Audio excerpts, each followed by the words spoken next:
황금면 선생님께서 재밌게 말씀해 주셔서 졸지 않게 될 바라고 있습니다. 예, 오후 발표 시작하도록 하겠습니다. 선불교의 생사관에 대해서 생사가 이려하니 구복이란 낡은 옷 벗는 것일 뿐이라는 제목하에 말씀해 주실 텐데요. 황금면 선생님에 대해서 간단히 소개 말씀드리겠습니다. 중국대학교 전학과에서 공부하셨고요. 대해 종고선사의 서장연구로 박사 학위를 받으셨습니다. 관심 분야는 가마선 수행, 그리고 중국 철학 전반, 그리고 불교와 연관해서 중국 철학 전반에 대해서 관심을 갖고 계십니다.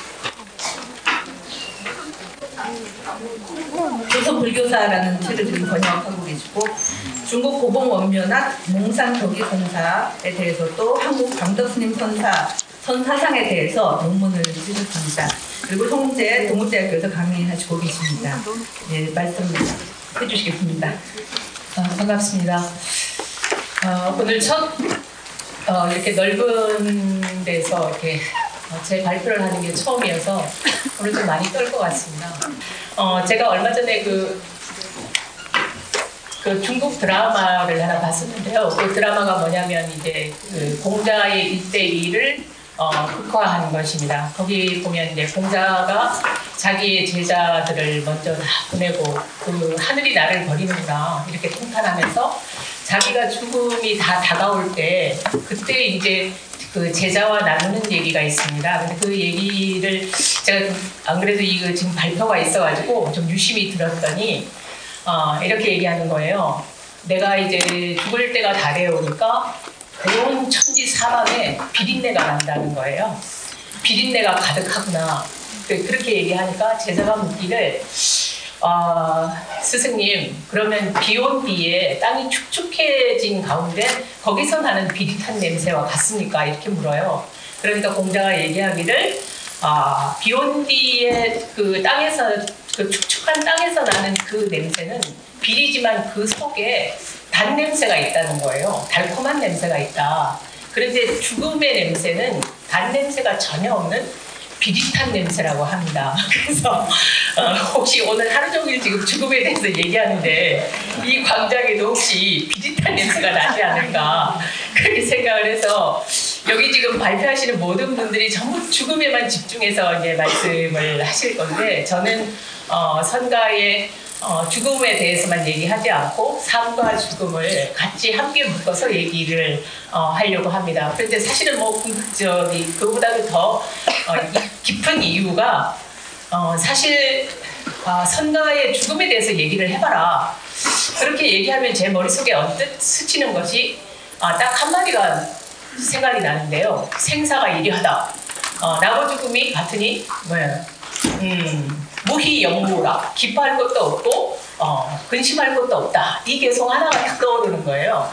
근데 그 개성 그거 너무 짧다. 좀 더 길게 해라. 이렇게 얘기를 하면 흔히 이제 스님들이 그 영가를 천도하면서 제사를 지낼 때 시신문 가운데 많이 쓰고 있는 그 개성이 있는데 그게 이제 생종화철의 사양화철어 생야일편 부운기 사야일편 부운멸 그 얘기입니다. 그러니까 태어나는 것은 어디서부터 오며 그 다음에 죽는 것은 어디로 가는 것이냐. 태어나는 것은 한 조각의 구름이 일어나서 오는 것과 같고 그 다음에 죽는 것은 그 한 조각의 구름이 쓰러지는 것과 같다. 그 얘기거든요. 물론 이제 그 뒤에 더 긴 얘기가 있지만은 그런 개성이 생각납니다. 그래서 이제 그 짧은 얘기를 어떻게 하면 내가 이 전체 분위기에 맞춰서 좀 길게 쓸 수 있을까를 고민하다가 보니까 사실은 삶도 함께 논하게 된 거예요. 그래서 여기서 가능하면 길게 많이 쓴 것을 다 읽을 수 있겠지만은 사실은 요지는 너무 간단하기 때문에 앞에 제가 목차를 보고 간단하게 설명을 드리고 나중에 이 진행하시는 분이 시간이 없다 빨리 끝내라 이러면 그냥 그만두겠습니다. 그 자리에서.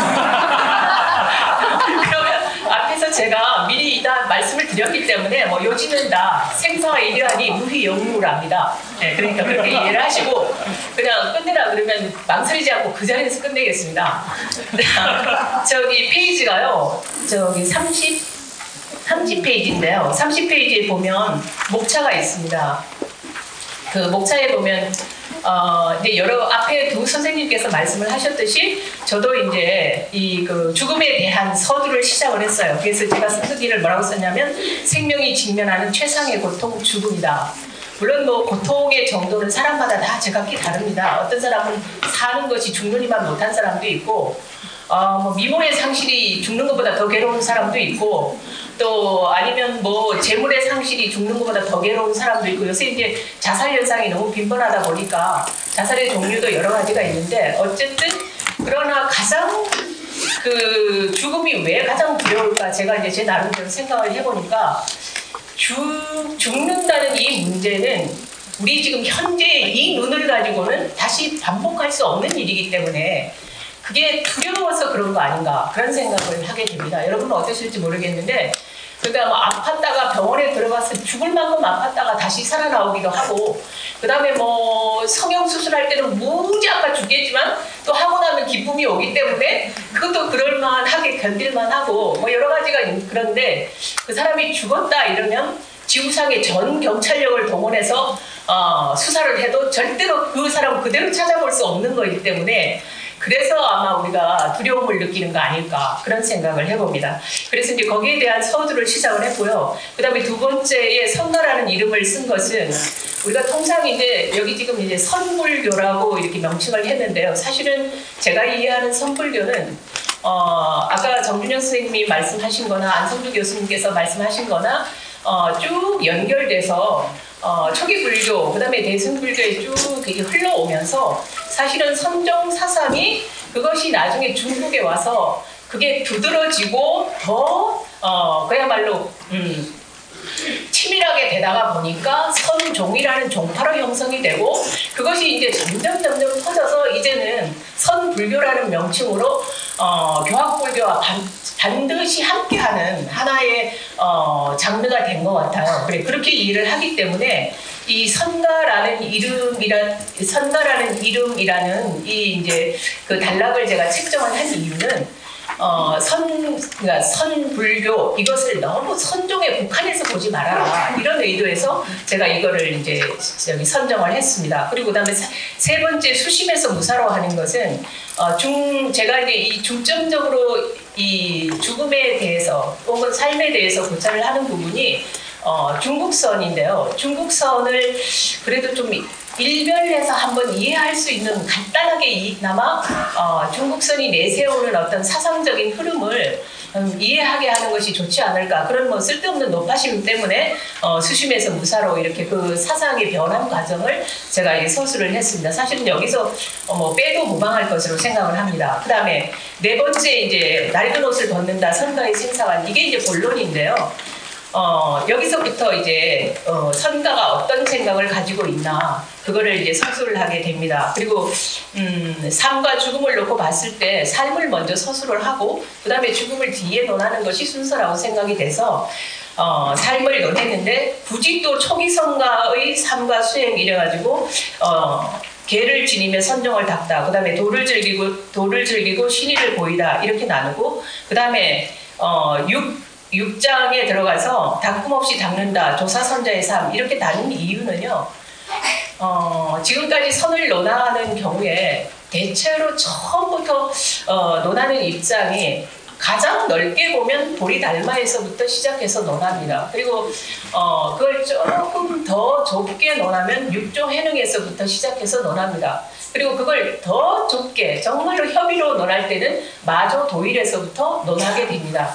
그리고 이거를 흔히 우리 선학에서는 최광희의 조사선, 그 다음에 뭐 광희의 조사선, 그 다음에 협의의 조사선 이런 식으로 이제 분류를 하는데요.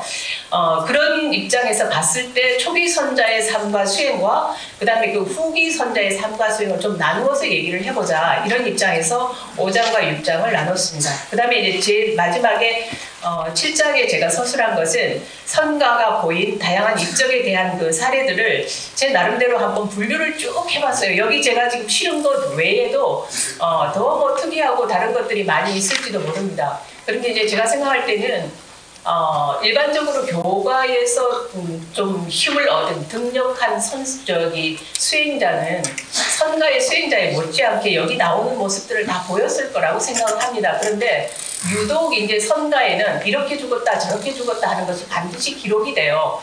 그런 기록이 가장 많은 것이 고승전하고 설립승보전입니다. 그래서 지금 여기 제가 여러분에게 그 발표하는 전체적인 텍스트에 가장 많은 참고 도서는 설립승보전하고 고승전입니다. 그 두 가지를 참고로 해서 제가 서술을 했습니다. 그래서 이 전체를 쓴 기조적인 그 밑바탕에는 저는 이제 이렇게 봅니다.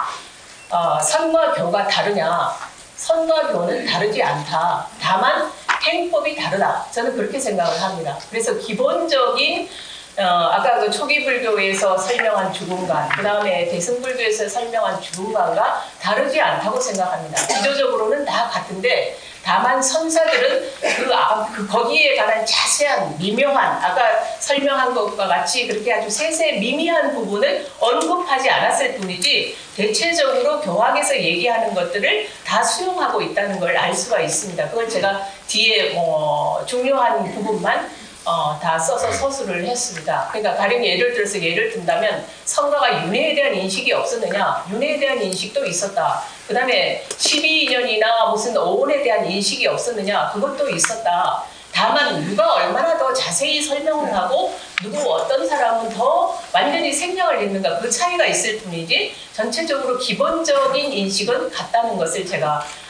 말씀을 드리고자 하는 것입니다. 그러면 선과 교가 뭐가 다르냐 이렇게 얘기를 한다면 저는 이렇게 말씀을 드리고 싶습니다.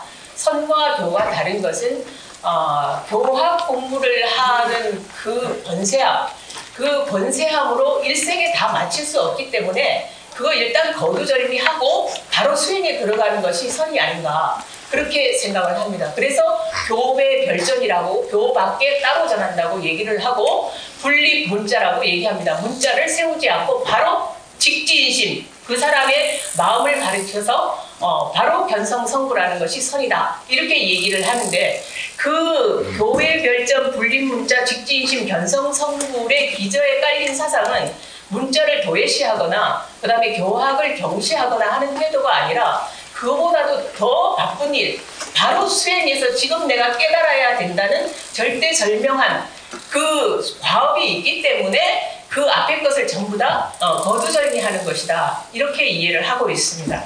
자 여기까지 해서 이제 마지막에 그 제일 마지막 이제 결론 삼아서 선가에서 보는 그 죽음이라는 것은 한 조각 구름이 일어나고 생은 한 조각 구름이 일어나는 것이고 죽는다는 것은 사라지는 것이다 이렇게 해서 제가 결론을 냈습니다. 이제 뭐 여기까지 대충 썼기 때문에요 말씀드렸기 때문에 언제든지 그냥 끝내라 그러시면은 그냥 그 자리에서 끝내고 일어나겠습니다. 다시 본론으로 돌아가겠습니다. 간단하게 제가 이제 읽어가면서 시간 되는 대로 읽도록 하겠습니다. 자, 제일 첫 번째 생명이 직면하는 최상의 고통 죽음. 부처님은 인생의 고통이 나온 존재다. 바꾸어 말하면 생의 고통이 없었다면 이 말은 다시 얘기하면 생사의 고통이 없었다면 붓다도 탄생하지 않았다는 의미이다. 어쩌면 붓다 탄생의 필요성조차 없었을는지도 모르겠다. 붓다가 말한 인생은 고통이다라는 뜻을 제대로 파악하고 절감하기까지 우리들 각각의 본부는 그 얼마나 많은 인생 경험을 필요로 할까. 교학에서 말하는 인생의 고통은 일반적으로 사고, 팔고로 분류된다. 생로병사와 애별리고, 구부득고, 원증해고, 그 다음에 오온선고 그렇습니다. 그 분류된다. 물론 사람에 따라서 8가지 가운데 각각의 고통이 지니는 괴로움의 무게는 제각각이어서 어느 것이 가장 큰 고통이라고 단정하기에는 무리가 있을 것이다. 즉 어떤 이에게는 사랑하는 사람과의 살아서의 이별도 죽음만큼이나 커다란 무게로 다가올 수 있을 것이고 또 어떤 이에게는 미운 사람을 계속 만나야만 하는 고통이 죽기만큼 괴로울 수도 있다. 구하고자 하는 것을 아무리 노력해도 얻지 못하는 고통 속에 빠진 이나 뜻하지 않는 육신의 병고로 인해 죽지 못해 산다는 말을 하는 이도 있다. 그래서 그 고통에 대한 얘기를 쭉 썼고요. 동안열풍도 결국은 그 가운데 하나가 아닐까 이렇게 쭉 썼습니다. 자, 밑에 이제 그러나부터 읽겠습니다. 그러나 자세히 생각해보면 이 모두는 삶을 전제한 살아있는 자들의 고통들이다. 죽음은 삶의 기쁨과 그것을 얻기 위한 오용락의 줄기찬 추구도 또 그것 때문에 일어나는 온갖 고통조차도 모두 다 종식시키는 큰 사건이다. 저는 그렇게 보고요. 그 다음에 한 줄 건너뛰어서 혹 사후세계를 체험했다고 그 정황을 밝혀놓은 경우도 있으나 이는 보편적으로 누구나 경험하는 문제가 아니다. 그러므로 내세의 문제는 일단 논외로 한다. 죽음은 삶의 과정에서 겪는 기쁨이나 슬픔, 고통의 파편들을 깡그리어 끝내버리는 육체의 소멸, 신체의 완전한 상실이기 때문에 살아있는 자에게 있어서 이보다 더 두려운 일은 없다고 할 것이다. 그래서 가장 죽음을 싫어하거나 외면하는 그 이유는 제가 봤을 때는 두려움이라고 생각을 합니다. 옆에 페이지로 넘어가겠습니다.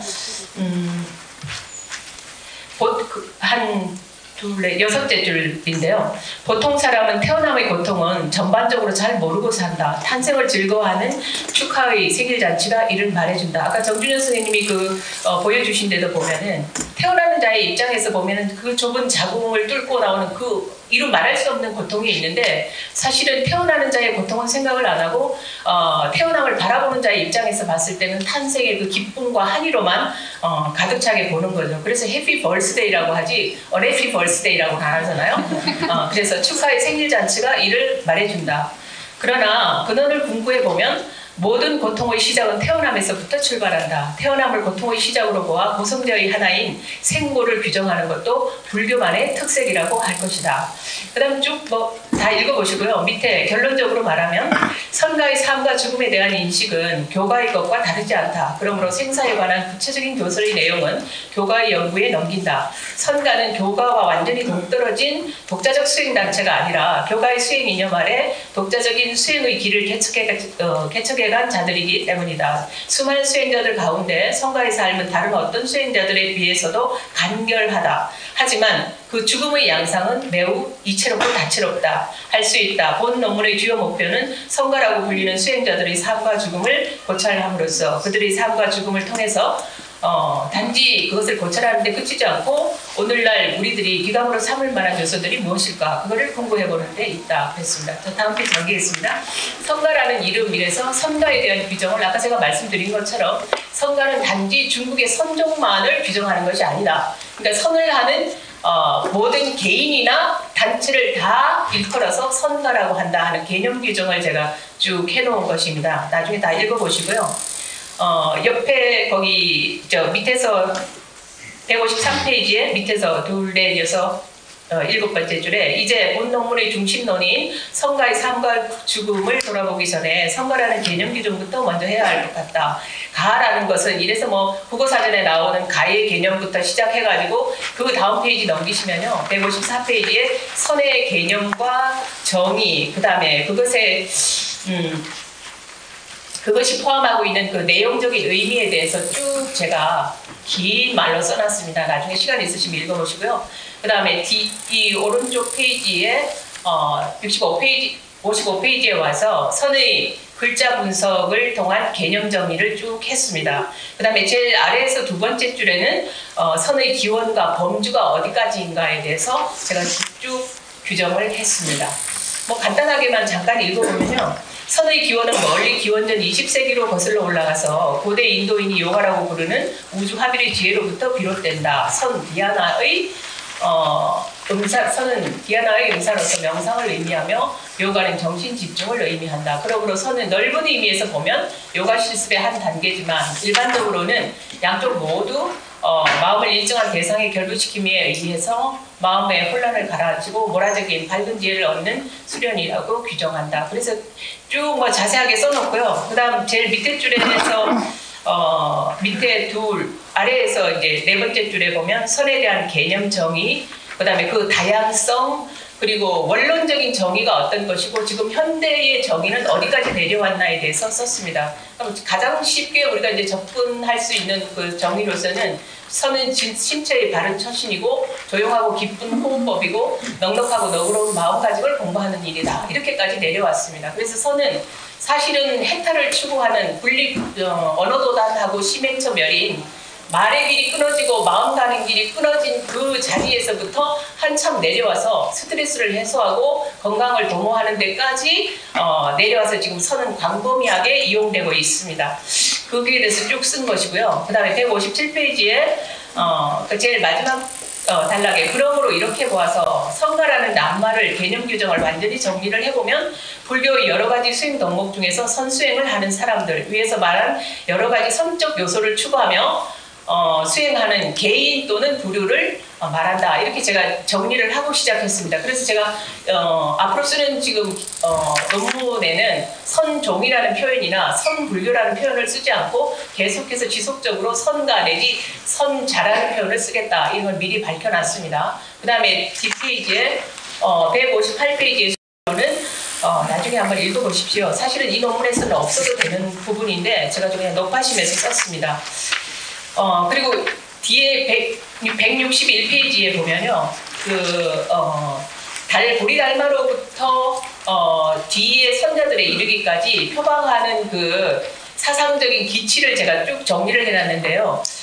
달마의 대승벽과를 통한 안심, 그 다음에 승찬의 신심, 도신의 수일부리, 그 다음에 홍인의 수본진심, 혹은 수본정심, 그 다음에 관무량 수경에 의지한 일일상관을 짓는 일, 그 다음에 우리가 너무나도 잘 알고 있는 육조 해능의 견성에 이르기까지 전부 말은 다른데 실제는 다르지 않다. 그 얘기를 제가 쭉 썼습니다. 그래서 제가 이제 지금까지 생각해온 바로는 선가에서 표방하는 그 용어가 몇 가지가 있는데요. 첫 번째는 지킨다. 뭘 지키냐? 지금 본래의 마음을 지킨다.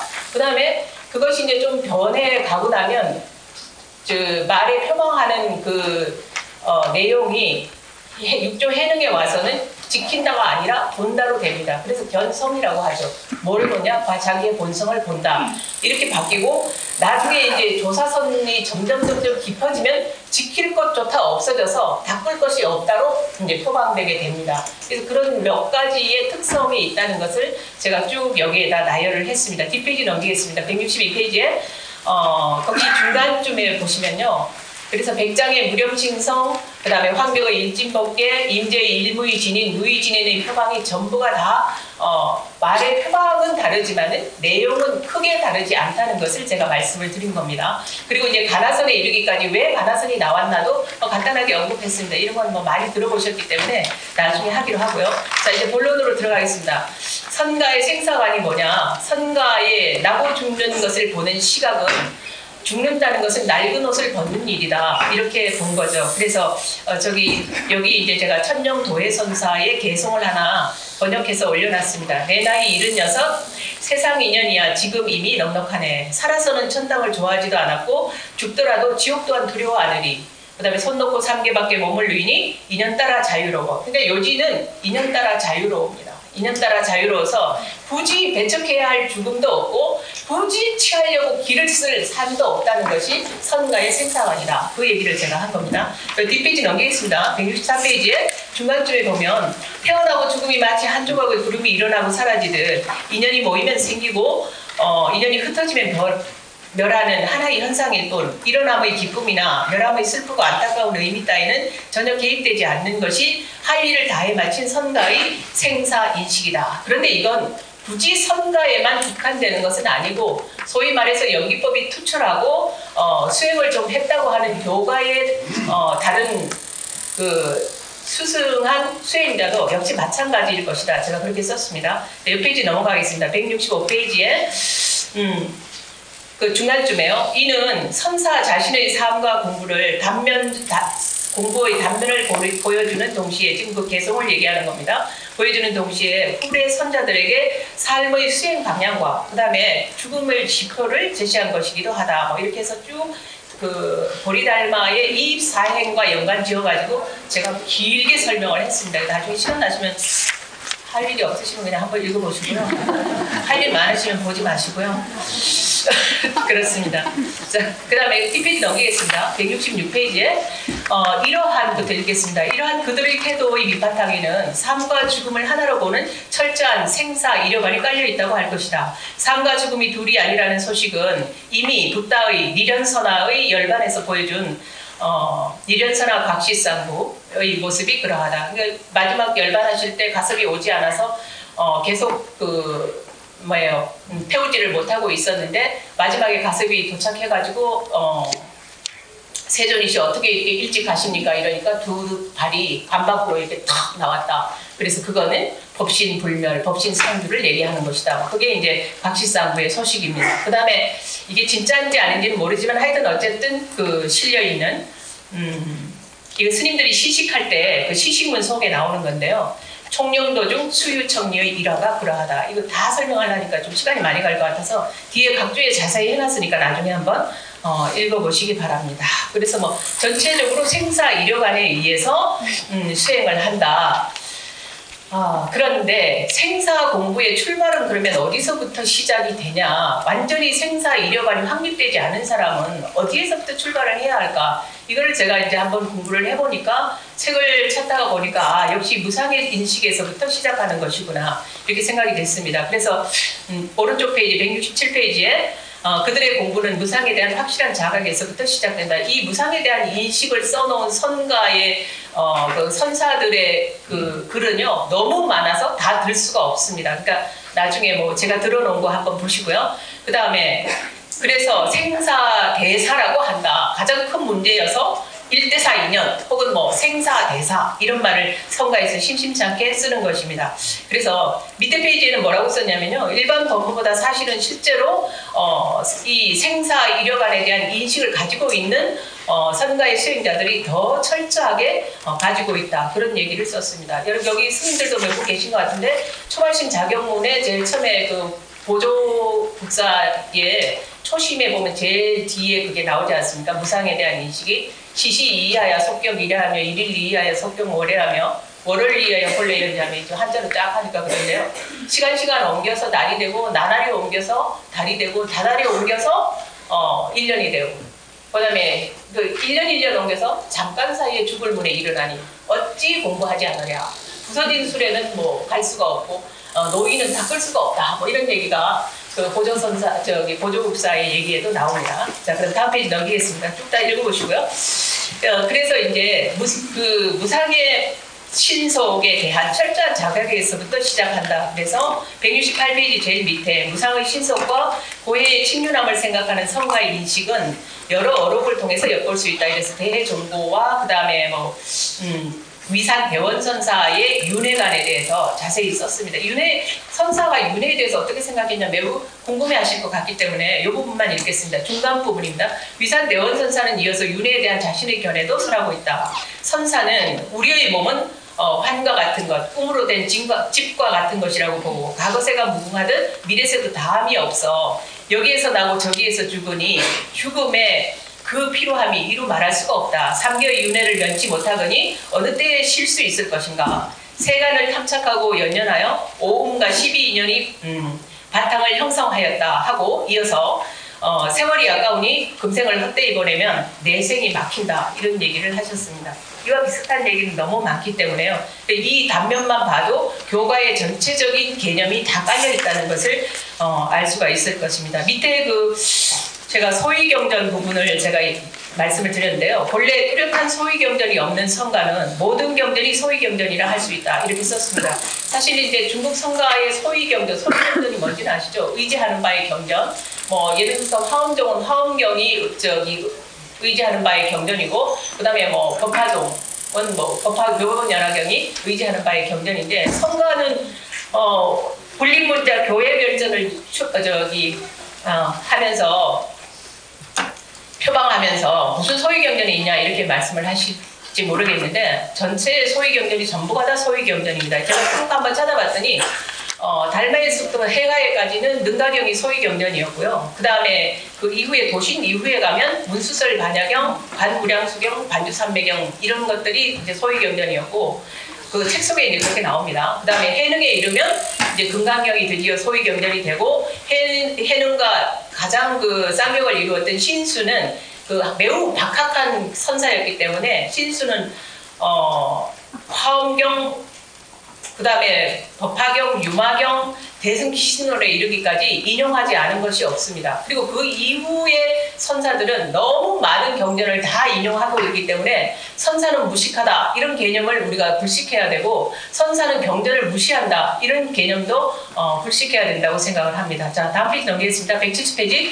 이처럼 분리문자나 교회별전을 표방하는 성가라 하여 교학적인 기본 개념이 없는 것이 아니다. 또 경전을 무시하거나 붓다를 외경하지 않는 것은 더더욱 아니다. 교회별전의 진정한 의미는 경전의 연구가 나타내는 참된 뜻을 제대로 간파하는 데에 있으며, 분리문자의 진정한 의미 또한 글자에 얽매이지 않고 문자가 품고 있는, 문자가 표방하고 있는 참된 뜻을 알아차리는 데 있기 때문이다. 뭐 그렇게 쭉 썼습니다.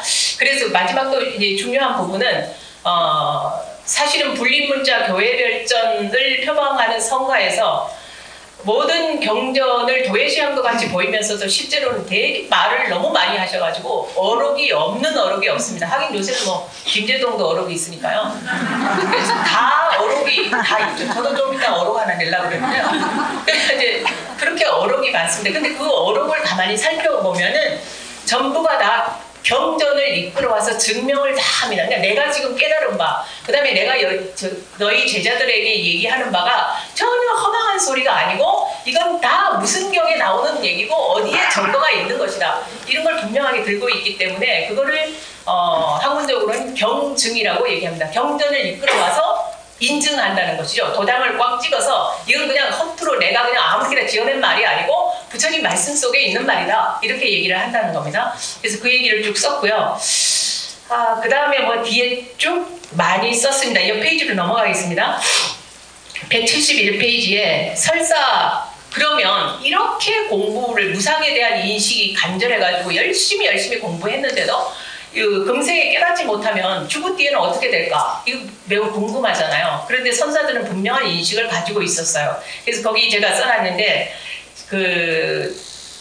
영명지각 연수선사의 가르침 속에서 뽑아왔습니다. 거기 밑에서 그 가운데 인용문 밑에서 하나 둘 셋 넷 다섯 번째 줄에요. 설사 참고하여 미치지 못하거나 배우고도 성취하지 못하더라도 귀에 한번 스쳐 지나가면 길이 도의 종자가 돼서 나고 날 때마다 세세에 악취에 떨어지지 아니하고, 그 다음에 태어날 때마다 사람 몸도 잃지 않으며 막 태어나자마자 하나 들으면 천 가지를 깨닫는다. 이런 확신이 있으니까 만사를 다 제쳐놓고 선수행에 몰두하는 것이 아닌가 그렇게 생각을 합니다. 다음 페이지 넘기겠습니다. 다음에 넘기고, 그리고 넘기면요 172페이지에 제일 밑에서 네 번째 줄에 보면 지옥에 대한 인식도 선사들의 설법 중에 곧잘 언급이 된다. 그래서 지옥에 대한 언급을 가장 많이 하는 거는 선사들이 설법을 하고 내가 만일에 너희들한테 헛소리를 한다면 나는 그냥 지옥에 떨어지고 말 것이다. 이런 얘기들을 많이 했어요. 대종고 선사뿐만 아니라 고봉 오면 선사도 그렇고 뭐 일반적으로 선사들이 내 말은 진짜다 믿어라 이런 그런 확신을 주기 위해서 진짜 내가 엉터리로 내가 너희들한테 얘기한다면 나는 지옥에 가서 진짜 무수한 고통을 받을 것이다 라는 얘기를 무수히 많이 했습니다. 거기에 대해서 쭉 다 설명을 했습니다. 그다음 밑에 페이지 173페이지에 밑에서 세 번째 줄 사람 몸을 우리가 흔히 알고 있기를 인생 난득이요 불법 난봉이라 이런 말 많이 듣지 않습니까? 사람 몸을 받기 어렵고 불법 듣기가 어려워서 이 몸을 금생에 제도치 못하면 어느 생을 기다려서 이 몸을 제도할 것인가 하는 철저한 인식이 밑바닥에 깔려 있었기 때문에 생사이려관을 인식하면서도 열심히 수행했다. 제가 그 얘기를 했습니다. 시간이 많이 지난 것 같은데요. 초기 성가의 삼가 수행은 요지가 선가도 계를 열심히 지키고 그 다음에 선정수행에 매진했다. 그 얘기를 쭉 썼습니다. 이제 여기 나오는 전체적으로 다 고승전과 속고승전에 나오는 얘기들을 쭉 썼습니다. 나중에 한번 시간 있으실 때 읽어보시고요. 그래서 그 다음에 179페이지로 넘어가서 그래서 그 선수행을 한 결과물이 뭐냐. 결과물은 물론 뭐 지혜가 밝아지고 생사를 해결하는 문제도 있겠지만은 초기 선자들이 주로 많이 보였던 것이 신통에 대한 기적, 신통 기적이다. 그걸 이 신이라고 표현을 했는데요. 신의를 많이 보였다. 이거 왜 이렇게 초기 선자들은 신의를 많이 보였을까? 또 내지는 왜 신의를 보인 것을 굳이 초기 선자에 한정해서 썼을까? 이 문제는 중국의 인도의 선이 정착하기 위해서는 뭔가 기발한 걸 한번 보여줘야 중국 사람들은 대체적으로 현실지향주의적이라고 하잖아요. 유교가 가르치는 것이 그렇듯이. 그러니까 이제 현실지향주의적인 그 중국 사람을 깜짝 놀라게 할 만한 걸 한번 보여줘야 되는데, 그런 100마디로 어려운 얘기, 반야니, 공인이 뭐 이런 얘기 100말 해봐야 잘 와닿지 않고, 우선 초기에는 진짜 신비한 모습을 한번 보여주면 정말 뭔가 영업이 있나 보다, 내가 모르는 어떤 것이 있나 보다 이렇게 생각하기 때문에 초기에 유독 많이 보였지 않았을까. 그리고 고승전의 저자인 해 교수님이 굳이 신이라는 챕터를 설정을 해가지고 써놓지 않았을까 그렇게 생각합니다. 자, 그리고 여기 또 하나 나오는 게 도를 즐긴다는 부분이 나오는데, 수행은 괴로운 것이냐. 요새 틱나탄 스님도 수행은 괴로운 것이 아니라 그냥 즐거운 것이다 이런 표현을 많이 하시고 다니시는데요. 중국 선자들이 수행한 거는 괴롭게 생각하는 것이 아니라 그야말로 낙관적으로, 낙도적으로 생각했다는 것에 대해서 여기 낙도가의 전형인 등등화상 요원가를 인용해서 썼습니다. 그리고 그 말고 제가자는 그러면 이런 사상을 가지고 있었던 사람이 없을까 하고 제가 쭉 찾아봤더니 백거이의 시에 식사를 마치고라는 부분이 거의 뭐 등등화상 요원가랑 거의 같아요. 그래서 제가 옮겨놨고요. 백거이뿐만 아니라 왕류도 그렇고 두보도 그렇고 찾아보면 같은 시들이 많이 있습니다. 그 나중에 시간 나시면 읽어보십시오. 쭉 넘어가겠습니다. 이거는 뭐 그다음에 신통에 대한 건 쭉 다 한번 읽어보시고요. 그 신통을 많이 부렸다고 흔히 얘기하는 불도진과 단독에는 너무 신통력이 뛰어났기 때문에 신의편에 그 배정을 했지만, 실제로 고승전에 있는 모든 수행자는 다 선수행을 했다고 그 편자인 해 교수님이 분명히 얘기하고 있습니다. 그래서 제가 여기에다 쓴 것이고요. 그 다음에 페이지 186페이지에 닦음이 없이 닦는다. 조사상자의 삶. 근데 이제 본성에 충실하고 본어들을 확실하게 보는 사람은 굳이 새로이 닦을 것이 없는 거죠. 그래서 조사선이 표방하는 정신은 무수지수입니다. 그러니까 닦음이 없이 닦는다. 그럼 닦음이 없으면 굳이 또 무수지 수는 왜 또 수냐? 굳이 말하다 보니까 닦는 것 없는 것처럼 닦는다. 뭐 이런 의도로 쓴 거 아닌가 이렇게 생각합니다. 쭉 거기에 대해서 얘기를 했고, 여기서 주된 요지는 이제 사조 도신 이후에는 대중이 많이 운집하게 되기 때문에 불가피하게 대중생활을 하게 되고, 대중생활을 하면 이제 서로 역할 분담을 하게 되고, 역할 분담이 있다가 보면 그러면 오로지 선수행에만 몰입할 수 없기 때문에 노동 즉 바로 선수행이라는 사상이 나오지 않을까. 네, 그것이 지금 이 무수지수에서 나타내는 표방하는 정신이라고 생각합니다. 그래서 노동이 바로 선이다. 뭐 울력하는 것도 단지 울력이 아니라 이건 선수행의 일종이다. 밥 먹는 것도 선이다. 뭐 가는 것도 선이다. 행력선, 좌역선, 뭐 행주자와 전부 다 그냥 선이다 하는 게 여기서 나온 거 아닌가 이렇게 생각합니다. 그 다음 쭉 D페이지에 뭐 자세하게 해능 이후에 본질론에 입각해서 형식적인 좌, 형식적인 선, 형식적인 정, 그 다음에 형식적인 선의 개념이 아니라 본질에 충실한 해석들이 많이 나왔다. 그래서 가령 예를 들면 189페이지에 보면 선이라는 게 뭐냐? 그냥 앉아서 참선하는 거, 그게 선이 아니라 바깥으로 일체의 삶을 다 여의는 것이 선이다. 그 다음에 정이라는 게 뭐냐? 마음에 잡념이 없는 것이 아니다. 마음이 잡념이 없는 것이다. 이렇게 표방하는 것이 아니라 마음속에 어지러움이 없는 그 상태가 바로 정이다. 이렇게 본질론에 입각해서 표방하는 내용들이 쭉 많이 나옵니다. 나중에 쭉 다 한번 읽어보시고요. 이것도 그냥 넘어가겠습니다. 190페이지도 넘어가고요. 그 다음에 이제 선가가 보인 다양한 입적. 192페이지에 제가 그래서 이제 전체적인 기조는 교가에 입각해 있다. 그 내용을 이제 여러분께 미리 다 말씀을 드렸고요. 그러면 이런 사상, 이런 정신에 입각해서 수행한 선자들은 도대체 갈 때 어떤 모습으로 갔냐? 안 죽으려고 막 발군거리고 하루라도 더 살려고 그냥 산소호흡기 꽂고, 그 다음에 죽었다가 식물인간인 채로도 막 한 달 동안 계속 버티고 있다거나 뭐 그렇게 살다가 갔느냐, 그거 아니라는 거를 제가 한번 쭉 정리를 해보고 싶었어요. 사실은 제 개인적으로 이거 한번 정리해보고 싶어서 쭉 정리를 하다가 보니까 정말 기기 묘묘한 내용들이 많이 나오더라고요. 지금 이거 말고도 많이 있습니다. 근데 이거 다 쓰면 이거 끝에까지 갈 것 같아서요. 예, 그만 쓰고 요 정도로 정리를 했는데요. 선가가 보인 다양한 입적. 흔히 선가에서 얘기하는 입적이다 이러면 우리가 통상 개념으로 와닿는 게 적어도 큰 스님이라면 앉아서 가야지 이런 개념들이 다 있습니다. 야, 우리처럼 누워서 가면 그게 큰 스님이냐? 뭐 이렇게 생각하시는데 뭐 그래서 그런지 하여튼 앉아서 가신 분들이 제일 많습니다. 제일 별나게 가신 분은 거꾸로 서서 가신 분이죠. 거꾸로 서서 가신 분 여러분 잘 아시는 분인데 중국의 등은봉 선사라는 분입니다. 앉아서 간 사람이 있냐? 부지기수로 많습니다. 그럼 서서 간 사람이 있냐? 부지기수로 많습니다. 그러면 거꾸로 서서 간 사람이 있냐? 없습니다. 그러니까 그럼 나는 거꾸로 간다. 이런 분이 이제 등은봉 선사거든요. 이 거꾸로 가는 분은 아마 제 기록상에 제가 아직 다 몰라서 그런지 몰라도 한 분뿐인 것 같아요. 거꾸로 가신 분이 등은봉 선사고요. 그 다음에 이제 거기에서 제가 사리에 관한 구체적인 이제 언급을 쭉 한번 정리를 해봤습니다. 우리가 사리를 보는 이제 큰 스님 열반하시면 마지막 답이 끝나고 난 다음에 전부 다 습고를 하잖아요. 습고를 하고 사리가 도대체 얼마나 오색영롱한 게 나왔느냐, 그 다음에 한 마리 나왔느냐, 서대가 나왔느냐, 아니면 뭐 한 5알 나왔느냐, 뭐 이런 거에 관심이 많잖아요.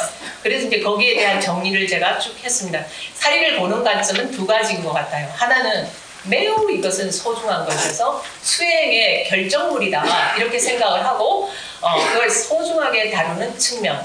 또 한 가지는 뒤에 이제 제가 여러분 다 아시는 성철 방장스님 열반하셨을 때 그때 이제 광덕스님, 지금 광덕스님도 열반하셨는데요. 광덕스님이 거기에 가서 그 성철스님 사리를 좀 보고 가시지요 이렇게 얘기를 했을 때 광덕스님이 말씀하신 것이 그 시봉일기에 적혀 있어서 제가 옮겨놨습니다. 광덕스님은 뭐라고 보셨냐면 뒷페이지 넘기겠습니다. 거기 194페이지에 보면요.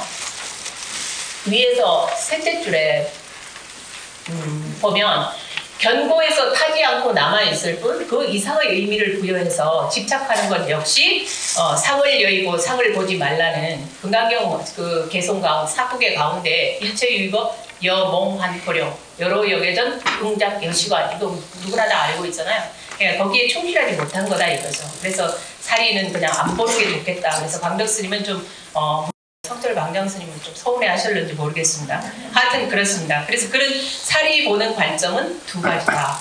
그 얘기를 쭉 썼고요. 그 다음에 여기 이제 고승전 습선편에 나오는 쭉 그 신비하게 가신 분들에 대해서 제가 낱낱이 거의 특별한 거는 거의 다 서술을 했습니다. 나중에 시간 나시면 한번 읽어보시고 그 다음 페이지 196페이지에 여기 좌장이신 한정현 선생님도 그 얘기를 하셨는데 그냥 우리처럼 편안하게 누워서 가니 뭐 그게 별나게 가냐 그런 얘기 하셨거든요. 누운 채로 편안히 가신 분도 계십니다. 거기 밑에 보시면요. 해림 원조 종본선사 제일 마지막에 저기 했대요. 마지막에 보면 해림 원조 종본선사는 입적에 이르러서 목욕을 하고 누웠다. 그러니까 문도 제자들이 둘러싸고 청하기를 스님 도가 천하에 가득한데 개성 하나 없이 가시면 되겠냐. 지금도 있을 법한 얘기죠. 가리기를 진대 큰 스님 다음에 열반하시면 스님 지금까지 이렇게 큰 스님으로 계시면서 개성 하나 안 남기고 더군다나 누워서 가시면 되겠습니까? 아마 문도들이 그럴 거예요. 예, 그런 거다 말이죠. 그래서 억지로라도 법자에 앉히려고 하였다. 그러니까 선사는 그들을 뚫어지게 바라보면서 야, 이 어리석은 사람들아, 내가 평소에도 개성 짓는 일을 게을리했는데 오늘 굳이 내가 가는 날 특별히 무엇을 도모하겠는가. 이렇게 언제나 눕고 싶으면 곧바로 누웠으니 오늘이라고 특별히 앉을 필요가 없다. 이렇게 생각하시고 그래도 아마 조금 문도들을 생각하셨는지 뒷일을 수용해 부탁한다. 딱 요게 5마디예요. 한자로 쓰면요. 5글자 딱 남기고 그냥 붓 던지고 가셨습니다. 그 얘기입니다. 그 다음에 이제 197페이지 다 끝나가나요? 이번에 일어날까요? 그다음에 쭉, 예, 특별한 거 많이 특별한 선사의 산채가 썩지 않는다. 뒷페이지 넘을게요. 그 다음에 제일 특별한 거는 살아서 자신의 죄를 지내는 부분이에요. 그러니까 이제 미리 당신 제사를 문도들에게 부탁을 하고, 야, 제사 지내라. 제사 끝나는 날 나 가겠다. 이렇게 얘기하신 거죠. 너무 특별해서 제가 적어놨습니다. 화산 덕고 선사는 입적에 임하여 말하기를 제방의 존숙들이 죽으면 총림에서는 반드시 죄를 지내는데 저도 개인적으로는 큰 스님 열반하시면 굳이 백제까지 안 해도 되지 않을까.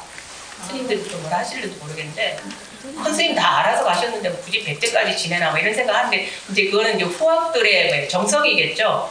그래서 하여튼 반드시 죄를 지내는데 나는 그것이 헛된 일이라 생각한다.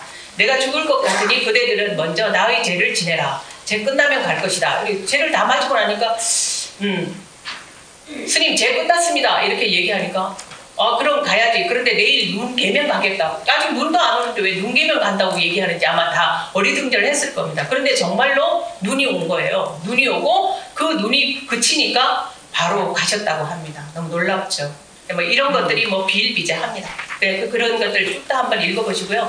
시간 없으니까 제일 마지막 뒷장 202페이지 읽고 끝내겠습니다. 한 조각의 구름이 일어나고 사라지다. 태어남은 한 조각의 구름이 일어나는 것이며 죽음은 한 조각의 구름이 사라지는 것이다. 그러나 그 구름조차도 도운 자체 보무실이라는 거죠. 구름조차 실체가 없는 것처럼 태어나고 죽는 것 또한 그렇다고 한다. 어쩌면 성가야말로 연기의 이치에 가장 충실히 부합하여 살다 간 자들이 아닐까. 무욕의 투명한 마음으로 인연 따라 응하다가 미련 한 조각 자기가 살던 예터에 들이우지 않고 사풀이 떠나가는 자들이 선가다. 대종고 선사는 삶은 어느 곳에서 왔으며 죽으면 어디로 가는가 오고 가는 곳을 아는 자 바야흐로 부처를 배운 사람이다. 이렇게 말씀을 하셨어요. 이 이치를 모르는 범부는 삶의 시름 깊은 옷자락을 길게 들이운다. 죽음 앞의 미련도 삶의 시름만큼이나 깊다. 즉 옷자락의 길이는 고통의 깊이인 것이다. 선가의 삶과 죽음을 통해 배울 것이 있다면 만사의 제가 담이라고만 쓸라 하다가요. 그래도 또 읽는 분을 고려해서 담담이라고 썼습니다. 담담한 살림살이일 것이다. 중국 청나라의 수필가이며 화가인 신복은 그의 수필 부생육기에서 만병의 근원, 만병의 해독은 농이다. 그렇게 얘기를 하지 않았던가. 자,